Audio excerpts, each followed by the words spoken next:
Funding for This Is Nashville comes from Burr and Foreman Law Firm, serving clients with transactional, litigation, and regulatory needs. Discovering how each client defines a win and working with them every step of the way to achieve it. Burr.com. I'm Blake Farmer, and this is Nashville. If you think your phone is full of photos, then you've got nothing on Ray Pietro. He's taken millions of images, many of them in Middle Tennessee. His life has become a never-ending photo essay. And to scroll through his galleries is to see the course of history play out in Middle Tennessee over the last decade through the eyes, the action, the scenes that gain significance over time. From a fist pump in the State House to a dirty swimming pool full of dead leaves, he has this knack for drawing you into our community's story through his lens. Ray Pietro, thank you for joining us. Thank you for having me. I'm slightly intimidated by that. Well, don't be. I love that you showed up today wearing the part, because I was worried that you might not be in your daily uniform, which is at least 3 cameras around your neck. Why is 1 camera not enough? Always 3, sometimes 4. So basically, day to day, I have 1 camera with color film, 1 camera with black and white film, and 1 digital camera, which I'll either set to black and white or color. And that's for day to day. And because if I see something compelling, I make a judgment saying, "Oh, that would be great in black and white film or color film," or if I want it more quickly, I'll do digital. And then for news, I'll have 4 of the digital, like a M10 bodies on me with different lenses, with another 2 lenses in my pocket. So I have all my focal lengths. I do it the way they used to do it back in the day with multiple cameras. Well, isn't that exhausting? And I ask this as a journalist who has often, kept my recorder on me and thought, and eventually I've sort of given myself a pass. You know what? You don't have to think everything might be news. Is it exhausting? It is. Well, it's heavy because they're brass cameras and the lenses. But the thing is, when you don't have a medium, that's when you need the medium. That's, I have these 2 lenses on the table here, and one's from the late 60s, a 135 millimeter f4, and this one from the 80s, a 90 millimeter. And, the 2 examples of why I carry all this gear. Number 1 is I went a block away to get some food, and I just threw on a camera that had black and white film, and it was misty rain. It was perfectly overcast, and this girl walks across the street on her way to a wedding, and she has this bright orange chiffon dress on her shoulder. And it would have rendered so beautifully in color film. And it's just, I was a block away. Well, you had a camera. I had it, but you just had your black and white film, and that's your big regret. I had the wrong format, the wrong medium. And then I carried the extra lenses, and because the last time I was here, that's when the Covenant School shooting happened. So I had to... the Wall Street Journal had reached out when I walked into the door to cover that, and I had to go home to pick up these lenses. So now, just in case something happens, I just have these lenses on me. Wow. Well, and you say last time you were here. What do you mean? You were here to talk about the Covenant School shooting? No, I was here on a few years ago for a segment about local photographers. And there was a group of, I think, 6 of us, maybe. There were 2 different groups in the hour. And I had found out about the shooting while I was driving over here. It was the day that you were going to be on the show unrelated to the Covenant School shooting. Correct. Wow. So that's the last time I sat here. Wow. Well, I know that covering that shooting in particular has been, pretty formative for you. Can you talk to us about that day? Well, I think it was formative to the group of us who were documenting that day. Nicole Hester, more importantly, she's the one who took the Tennessean? From the Tennessean, took that heart-wrenching Oh. image. And This is the image of a child like with their hand on the window of a school bus. that's correct. Yeah, it really. I'm sure everyone's seen it. So, it was one of those things where while I was here, I was basically looking at the news. I think there's a TV set somewhere. And then I left. I went home and picked up these lenses and a few extra camera bodies and had to go to the reunification site at the church. And, it's what I didn't realize, it's an unpublished photograph, but I ended up taking unknowingly a photograph of one of the parents whose children had been killed, being escorted into a police car to go to the hospital. In other words, that parent probably didn't know either at the time. When you look at the photograph, they may have known. Yeah. And that's my cross to bear, so to speak. Wow. You know what I mean? Because I'll never forget that. Because that's real life. You see these things on the news, but when you're standing there in person, so I learned a lot from that experience. I met some extraordinary people, covenant families through that experience, and followed it through the legislative path at the Capitol and all the protests and, the governor announcing that he wanted to have a red flag law and, the GOP caucus wouldn't have it. So. Well, some of what you're describing here, I was thinking of, friends of ours like Andrew Nellis, a photographer, who for the Tennessee. And I mean, this would be, that's sort of standard breaking news protocol. You head out to the scene, you're shooting, and I guess it might show a little bit about how you, a photojournalist in some respects, but also take a kind of a different approach than maybe the typical photojournalist, that you're not sort of filing photos for publications. Yeah. How do you approach your job? I look at it first off as that I'm a historian and a photojournalist second, because the whole idea was a little over 9 years ago. I mean, I've been taking photographs since I was 12. I'm 56 now.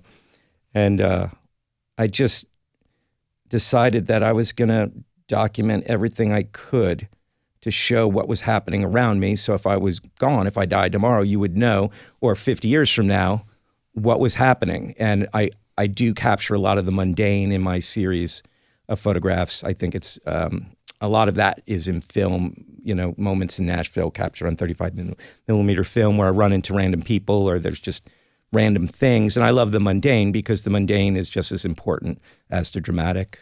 Yeah. But I'm not interested in taking photographs that are strictly qualified as wire service photographs or I'm always looking for something. First off, I don't even have zoom lenses, so usually I have to be up close. So my access is a zoom lens. Yeah. So, and Andrew, by the way, he's a friend of mine too. He's just a fantastic photographer. But I'm just looking for something different, right? And something more intimate, if I can. Not that the other photographers aren't, but that's specifically what I'm looking for. Yeah. I'm looking for my cameras. I rarely edit anything, and if I do it, I just brighten them up. If I took it in black and white digitally, that's the way I took it. I don't do it in post. I have one digital camera that's a monochrome, black and white only, so that's really committing. So I just try to do it my way and the way I find it compelling. Yeah. And that doesn't necessarily make it publishable, in the New York Times or anything like that. Our guest this hour is photojournalist and historian Ray DiPietro. I'm Blake Farmer. This is Nashville. So as you go about Nashville and Middle Tennessee, kind of documenting everyday life and big moments, does the line ever get blurred with photojournalists that, something a photojournalist might not do, you might feel comfortable doing? Like, I don't know, what would be different? Potentially staging a photo or something like that? Yeah, I'm not interested in staging. It doesn't do anything for me. You want how it happened. I want the perspective of you being in the room. That's what I want. I want you to, there's a photographer his name was Yoshi. He was LBJ's presidential photographer. He was on that team, and you could look him up. And LBJ loved his work, and he said, "I want you, to be my photographer at the White House." And he said, I'll do it only if I have unfettered access. And that's exactly what happened. Gone were the photos of JFK. Don't get me wrong, they had a lot of, moments with the kids, and but Yoshi, he was there. He was the Pete Souza of his time. He was the original Pete Souza. And Pete Souza was Obama's photographer. Yeah. And what he did was just incredible. So when I think of what I'm doing, I'm not trying to copy him, but you can't get that. I'd rather photograph a politician reacting naturally in a situation than them sitting in front of a banner. I see. But I guess that does, let's say with a presidential historian photographer like that, the difference between that and a standard photojournalist for an outlet would be, I guess you're sort of agreeing to, more access to also maybe not publish everything that you've got or get their permission to publish, that sort of thing? Yeah, it's kind of like, I'm also not interested in unflattering photographs. You know what I mean? Because people blink, people move their mouths when they talk, and sometimes those photos get published, and to me that's a bias because you're trying to say something. Because you can make someone look bad by taking it. Absolutely. Yeah. So, but you could take a photograph of me right now and I could look bad because of my face contorting from speaking. So basically what I try to do is, it's kind of like, I'll use an example of the Gavin Newsom photograph that I took a few months ago. This was when the governor of California was sort of like quietly coming through Nashville to do an event? Yeah, and I was told you should go to this event. I don't want to go to that event. There's nothing historical, right? At that event. This doesn't get me out of bed. Trust me, you're going to want to go to this. I'm like, sure. And yeah, so I walk in and there's Governor Gavin Newsom. I was like, oh my God, that's Gavin Newsom. And I had to make a choice. And I he's taking selfies with people. And I took a few of those shots, photographs. And then, his profile picture is him with a white shirt with a microphone, and I know he's going to speak, and he's wearing a white shirt, and I get yet another picture of him with a microphone. So you're not interested in getting the same image everyone has. So yeah, so basically I stood on I think it was a 4 foot, 3 foot, half 4 foot tall bar stool and stood in the middle of a busy bar and waited for him to waft by me, and he did, and I said, "Governor." And he looked up at me and he said, "Leicas," because that's what my cameras were. He goes, "Is he a photographer?" I guess so. I mean, I wouldn't know the brand Leica. Is Leica? That's the brand you use? He's like, what camera is that? I said, "Oh, this is a Leica M10R black paint."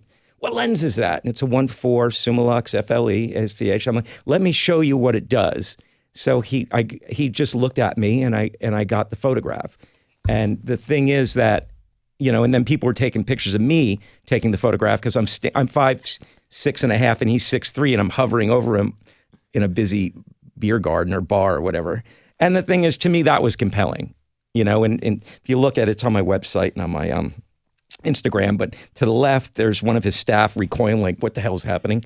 And then the other side, he's coming out through the middle of them, and then he's got his security detail, who I nodded at quickly because I didn't want to be tackled.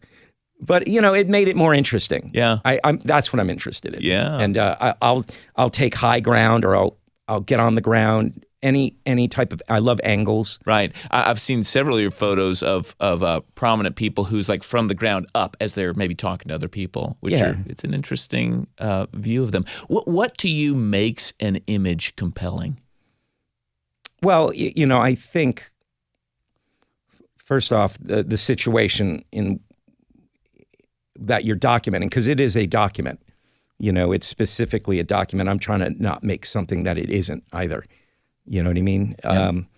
But it comes to the point where, I find when you're at the Capitol or certain legislation or people's reaction to legislation, politicians debating on the floor, which is a whole different thing. I mean, everybody should go to the state capitol and just watch the debates, because whether you agree with an issue or not, they become quite extraordinarily powerful. And I just love watching the Tennessee Black Caucus speak, because it's just so eloquent and they're just so well researched, and it makes me, tear up at times. But I love documenting them as well, because I find them compelling. And they do have a way of bringing the history context to almost any argument they're making there on the floor. It's brilliant, and people like, I met Justin Jones, was it in the May or June? So this is a state representative who got famously expelled from the legislature and then reinstated. I met him during the People's Plaza protests. It was only a block and a half away from my place, so I show up every day. And I got to know him, and I just found him compelling. I said, you know what? I don't know what's going to happen with him, right? But I'm going to follow this thread. And I photographed him teaching at Fisk. I photographed him being arrested, turning himself in after a grand jury, being acquitted, walking out of a courtroom, being ejected from the House, being sent back. And it's one of those things where he has a book he did about the People's Plaza, and all the photographs are mine, minus some stock photos. And he it's just one of those things where I identified him as a compelling and possibly a historic figure when I met him. So I just followed that thread. You don't seem to be like I have operated as a freelance journalist at times, which is like, well, who can I pitch this story to and will, pay my way to go cover this story? You seem to sort of more follow your own nose, and then if an assignment comes out from it, great. How do you decide what is important? Oh, well, it's what I find compelling. So I don't pitch stories. It wouldn't even occur to me. Look, I'll be honest with you. I don't particularly make a living doing this. I basically retired early from doing record promotion. I did that for 25 years. And I basically decided because I consider it a mission. So I just want to do my mission. So I just take money out of my retirement account and just continue on so I can do what I want to do the way I want to do it. And hopefully I don't go broke doing it. And if I do, I'll perhaps go back to making pizza in a pizza shop. But well, we need to get to that that sort of journey of how you got to this mission. Go ahead. But that's the thing. And so I'll get here and there, a photo editor will find me, and I'll do work for the Times of London or the Financial Times. A handful of people, I'm their guy, but they don't have a lot of stuff. Right. And it's never, you know what I mean? So that's not what it's about. So for me, it never was. So I'm not trying to make it as a photographer, if that makes any sense. It does. And there's nothing wrong with making, there's so many great photographers in this town. It kills me. They're just so good. Photojournalists and editorial photographers. It's very rich, Nashville for photographers. Yeah.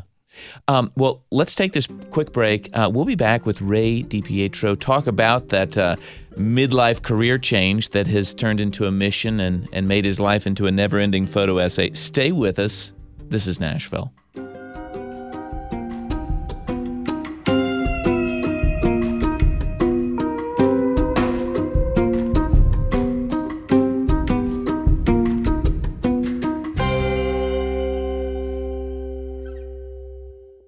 Funding for This is Nashville comes from you, our listeners, and Music City Prep Clinic, Nashville-based provider for PrEP and offering comprehensive sexual health services in an environment designed to be safe, professional, and shame-free. Learn more at musiccityprep.org. I'm Blake Farmer, and this is Nashville.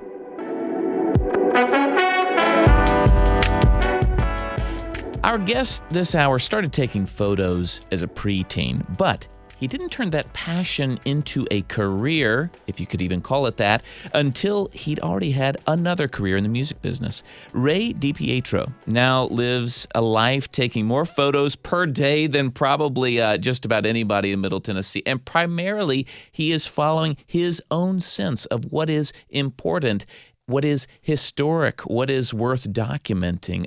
Thank you for talking to us about this, Ray. Thank you.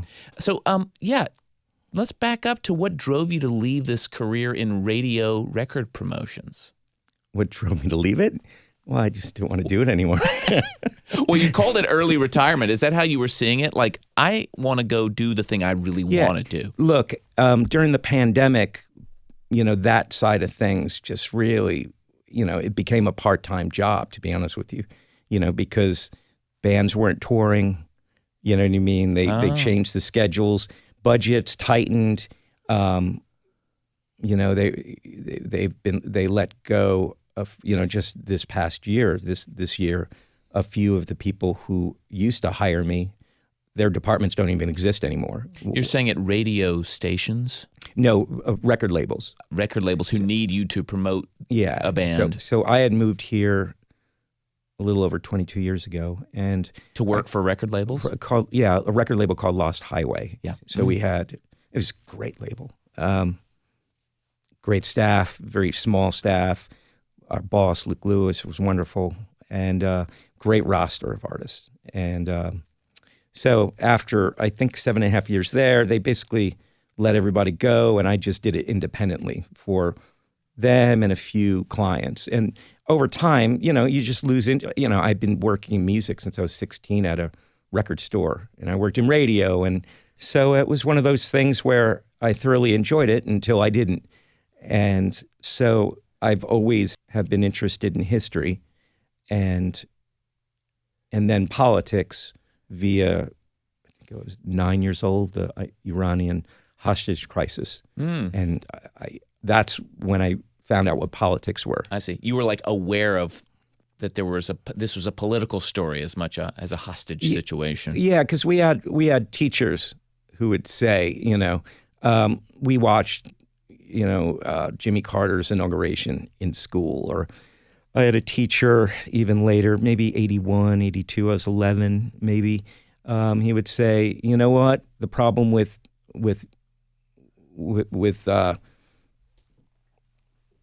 18-year-olds or whatnot is they don't vote, and that's how you lost the right to drink at age 18, because they didn't show up and vote, and it became the age 21, in New York. So it's, that was okay, you know what I mean? I don't know. So I love history and I love politics, and what I try to do is walk through history, as much history as I possibly can. And I've been here for over 22 years. I love the city. And I just felt that amongst obviously the physical change, buildings get torn down, new buildings go up, whether you like the design or not. Most of the time I do not like the design, but it's and politically here, it's just, look, I could be one of those guys, and there's nothing wrong with it, traveling around the country, doing this, and I'm not a big sports guy, so I'll use this analogy, and I don't even know if it's correct, but I kind of look at it as playing golf or going to a golf tournament. You can go to all 18 holes and see each hole, or you can stay on one hole and see everything go by. Oh, I see. You're watching the Masters come through and just waiting for the lead. So I see all the players go by as opposed to following a group. So you see Gavin Newsom in town. You see, name the official or celebrity. Was it last week? Speaker Mike Johnson. Right. It's one of those things campaigning for Matt Van Epps. That's right. Yeah, he did that. And the thing is that, I'm nothing to hide. I'm a Democrat from New York. I moved here. I've been a Democrat for 35 years. But that doesn't, I could look at things as a Democrat and be horrified by something, but as a historian, I'm absolutely fascinated by it. So to photograph the Speaker of the House, whether I agree with him or not, to me is absolutely fascinating. And it's a historical moment. How many times does the Speaker of the House of Representatives, regardless what party it is, drop by Nashville? Yeah. So as a historian, I wanted to be in that room. Well, I think I probably misunderstood your role and thought of you along with the other great photojournalists who just happened to be based here, and that you took assignments and you were all over the place. And then I was going through your photos and realized, like, oh, these are all here. They're all here. And yet you see all all these national and international figures in Nashville. So is that just because that's an easier path than trying to find a way to fund travel all over Tarnation? No. Or is there something about capturing the history that happens here that is part of this mission that's driving you now? Well, the thing is two things. A, I have my dog Edward, so I can't just get on a plane and go somewhere. He's my problem child, so he can't go to a kennel. And he's my son. Problem child. He's my, I take my, that's what I signed up for. Yeah. So when I go somewhere, I went to London for 48 hours, and I have my neighbor and my girlfriend at the time would come in and let him out. But after 48 hours, he's wondering where's Dad. But so I don't have the liberty just to parachute, in. Yeah. I'm 56 years old. Could I go to Chicago to cover certain things? Or look, if a publication said we have a credential for you for a presidential convention, I'd make it work because that's a big deal. Yeah. But other than that, I know a lot of people in this town. Yeah. Been here a long time, and the never-ending photo essay is my life. But my life is here. If you're just joining us, our guest this hour's photojournalist, historian Ray DiPietro. I'm Blake Farmer. This is Nashville. Do you have a model for what it is you're doing right now? You talked about presidential photographers, but is there somebody else who's done this kind of like, I'm going to document everything around me relentlessly, and you should be able to understand this, couple of decades of history just by looking through my, millions of images. Do other people do that? Well, the main inspiration, strangely enough, was the Warhol diaries. Oh. Because I'm a huge Andy Warhol fan since I was in high school.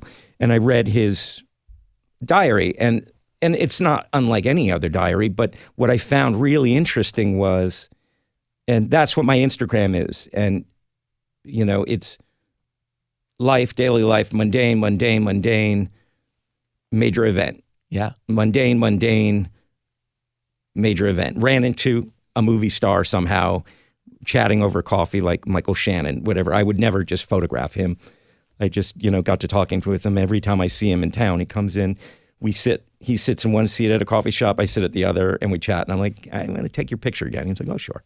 But it's one of those things where with the Warhol diary, he was saying, I did this portrait. We went to the Iranian embassy, and they had the best caviar. And then as they got closer to the revolution, the caviar became pasty and black, and then one day there was no caviar at all. Mm. You know what I mean? It's just the mundane actually told the bigger story, and those are historic moments because he didn't see that. You know what I mean? And then the ambassador was in the U.S. and then he didn't get killed, but his brother, who was with the Shah and his administration, he was killed in Iran, or the first mentions of AIDS. It's all in the diary. Wow. Amongst parties and travel and whatnot. So that's basically what the big influence was. And people, I don't know if when they follow me or if they really understand. I mean, it's basically a never-ending photo essay that ends when I die. So it could be things you disagree with. It could be photos of Republicans, and if and that you don't approve of. Or I know people were very upset when I posted photos at the Charlie Kirk vigil.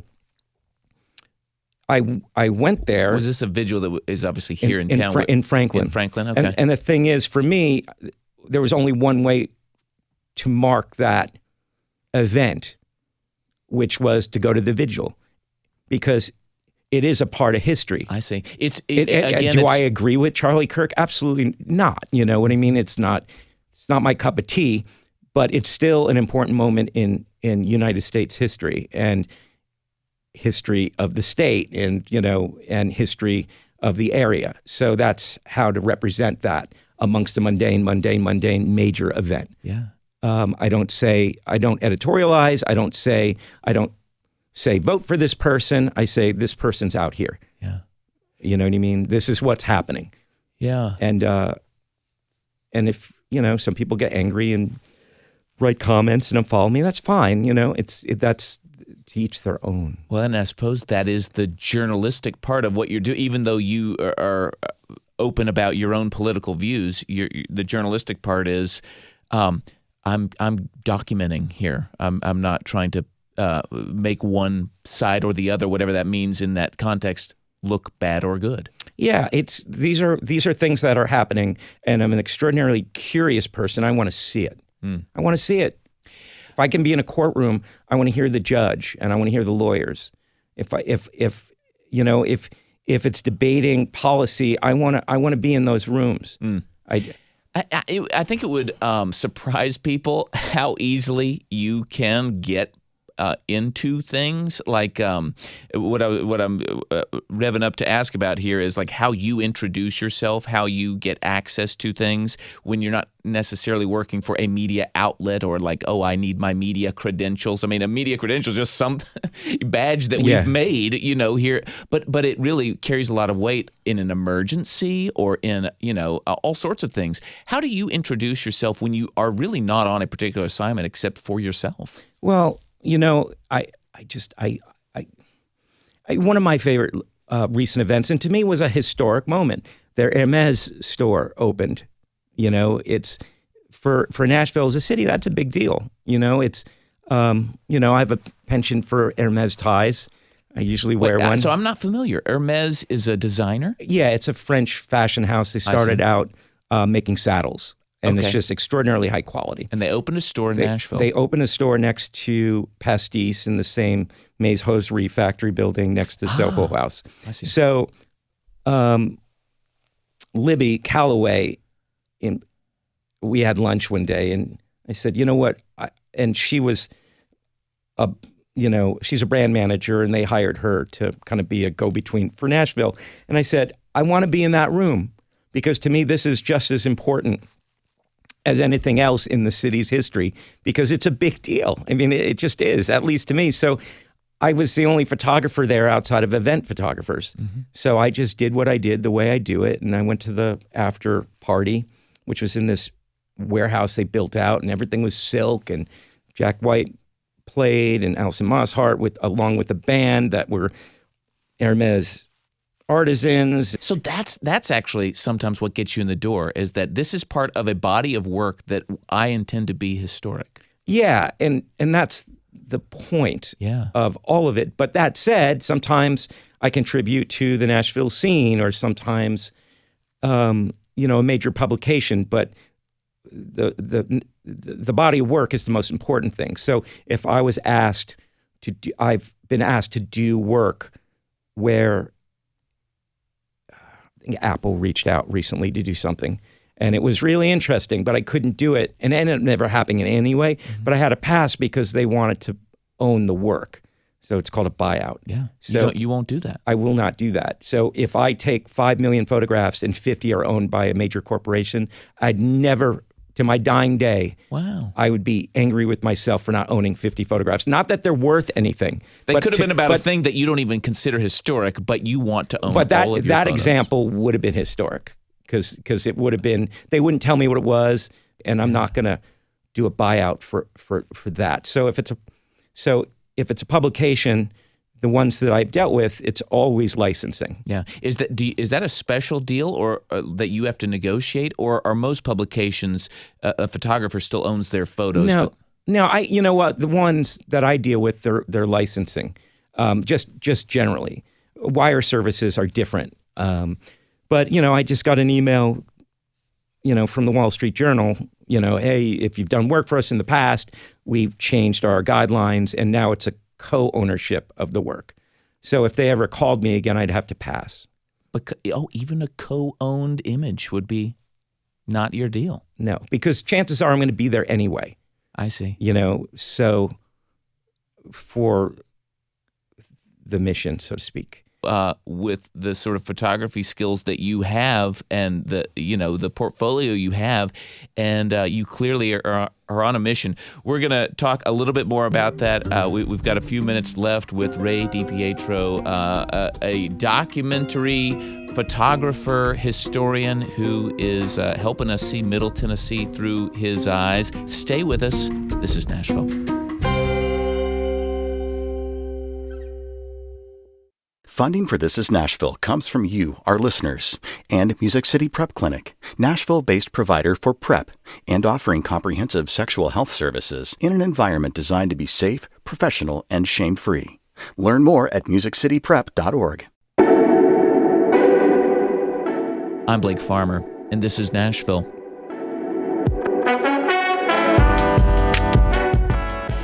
Even in the decade that historian Ray DiPietro has been documenting Nashville with his 3 cameras, maybe 4 around his neck at all times, the city has changed a lot, and he has captured much of that. We're going to end our time talking a little bit about how Middle Tennessee has evolved over this time. So, Ray, how often are you looking at what is changing and wanting to capture this moment because that block isn't going to be here for much longer, or that that hole in the ground is going to be a 30-story building soon?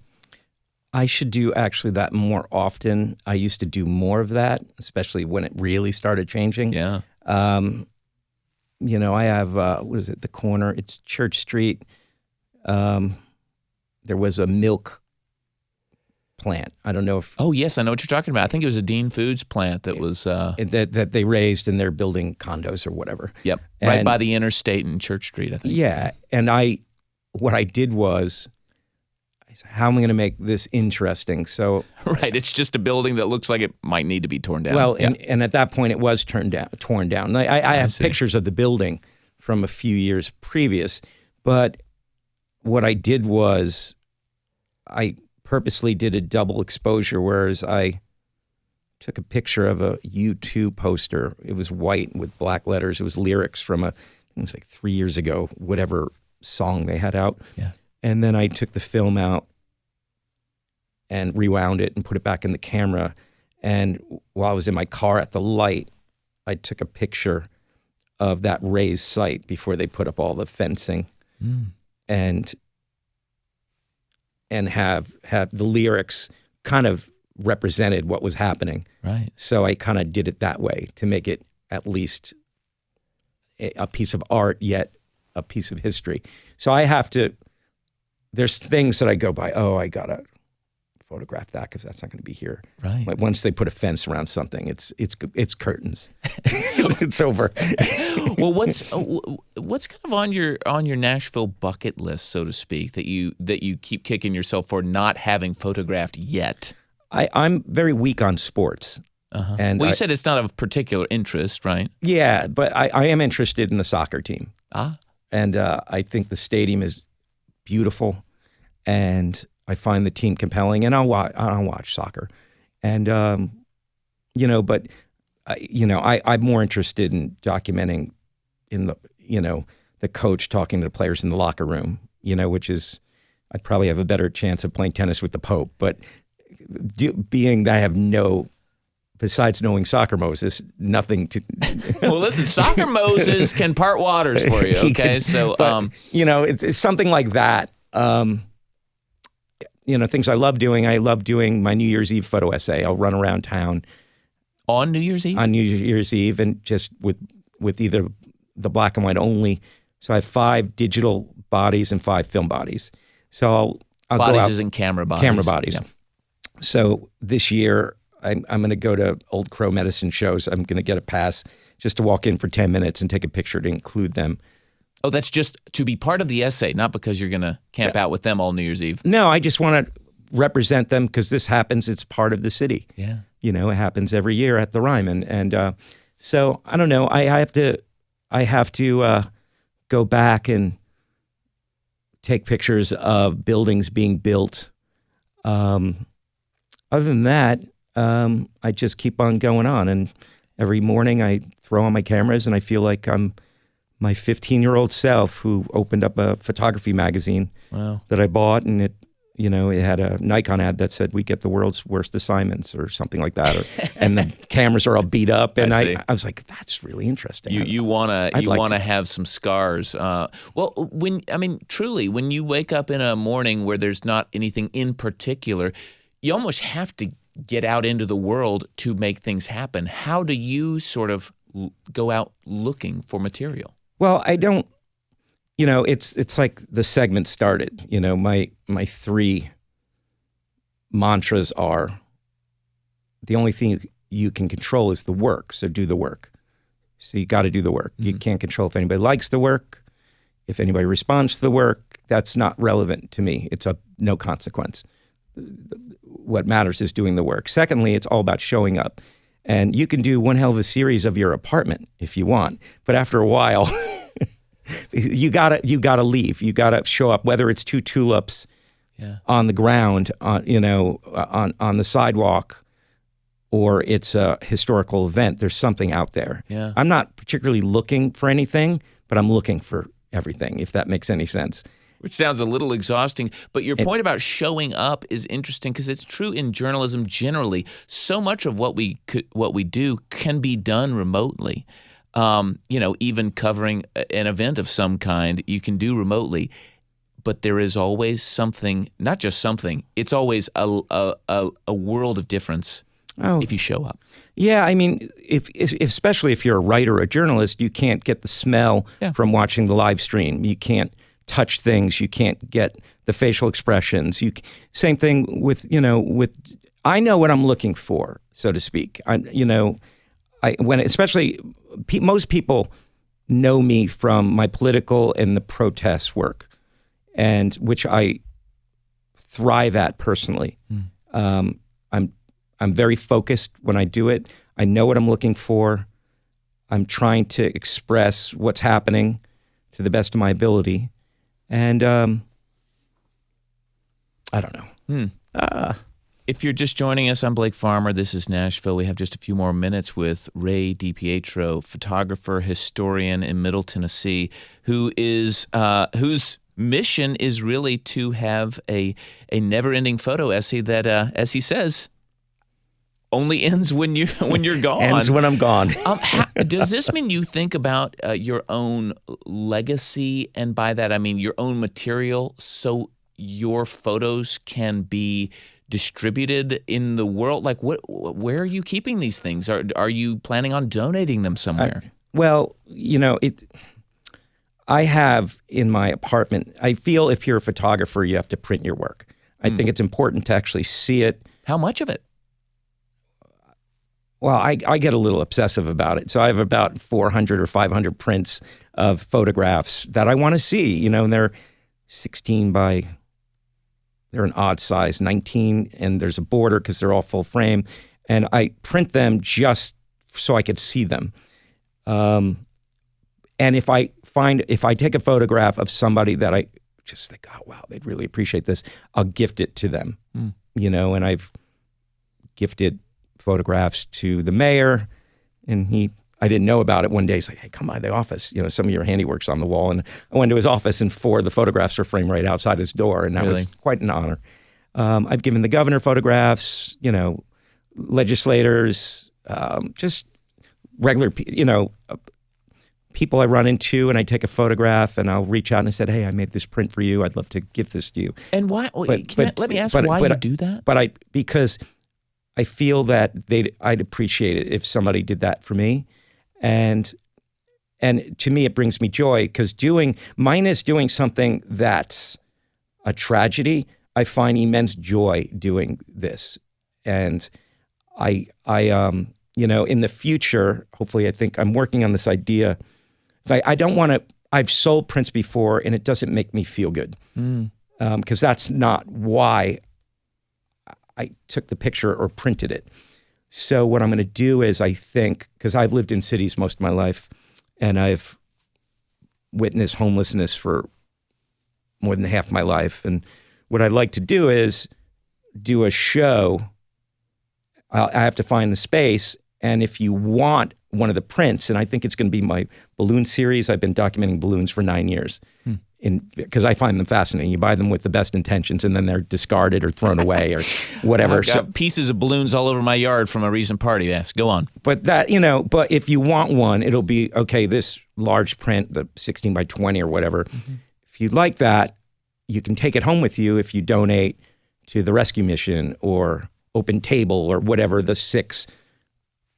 And you show me that you donated, and you can take it home. You didn't buy it from me. I see. And maybe that begins a relationship with you and the organization where you're going to donate to them every year or not. And it's tax deductible, and I don't touch any money. And you really do not want this to be a commercial enterprise. I do not. And but if I can help somewhere, I'd like to. Yeah. So, and it'd be a really, really large one for $1,000, and show me that you donated to Second Harvest of Middle Tennessee or the store, So anyway, that's my big idea for 2026. Well, so much of what you do is kind of zigging when others zag when it comes to photography. I mean, yes, there are famous people in your work, but much more kind of mundane life. But you also have been intentional about working with some big names, Russell Crowe, Elvis Costello. What are those projects about? Well, Russell, I used to work with his music, and I was somehow the only person he ended up talking to at this small label I worked at. So after that, we started a little label together at the Advent, iTunes was new. And I called it, I forgot what I called it. I had 2 choices, 1010 because every time I looked at my watch, it was 1010. Oh, and it was named after a motorcycle. I'll think of it. Anyway, I met him that way, and I would go to film sets, and we're still friends. And I met Elvis Costello via Lost Highway. The label you worked for when you moved to Nashville. And I would be promo person number 536 to him if I didn't introduce him to Russell, who was a massive fan. I see. And then later on, I asked Elvis if I could take his photograph, and he loved it, and he ended up using it. He's like, I know this is not why we took this, but I'd like to use this as a promo photo for my new record. And so then we did some more photos last year, and he's like, I know this is not why we took these, but I'd like to license some of these and use these for a poster. And he did. And we just did portraits, and, he's using one portrait of the band for his current tour. Yeah. So, and he's a lovely chap. Yeah. But anyway, that's how I know them, from music, essentially. Well, let's wrap up with this, and I think it's something we've been, dancing around a bit this whole time about what really drives you to kind of get out of bed in the morning, strap on the cameras, take photos, document, figure out a way that feels good to you to get the work out into the world that is not too tainted by commercial interests, and I just wonder if you had to go back to try to explain to people why this is something that you spend most of your time doing, despite it not being a huge money-making venture. How do you explain it? God, I don't know now. That's tough. I don't know. It's just the reason, it's a reason why I wake up in the morning. That and my dog, Edward, I really feel that way. I get up every morning and take care of Edward, and I go to the coffee shop, strap up my cameras and read, and people come see me there, and I'm always looking for something. And it's just my mission. Well, it's a beautiful life, and it's providing Middle Tennessee and the world with beautiful images of this place that we all call home. And Ray DiPietro, thank you for helping us see Nashville a little bit more like you see it. Thank you. We'll have links to his work, maybe a few selections if we can talk him into it, on the show post at WPLN.org. Thank you for tuning in this hour. This is Nashville, is a production of Nashville Public Radio. We air these profile interviews most Mondays, and if you need another, they're all right there in the podcast feed or at thisisnashville.org. This episode was produced by Josh Deepen. Tasha A.F. Limley is our managing editor. Board operator is Liv Lombardi. The masterminds behind our theme music are LaRange and Namir Blade. The conversation doesn't end here. You can comment, tell us what you want to hear on the show by leaving us a message at 615-751-2500. You can also find us on the socials at This Is Nashville. I'm Blake Farmer. Go in peace.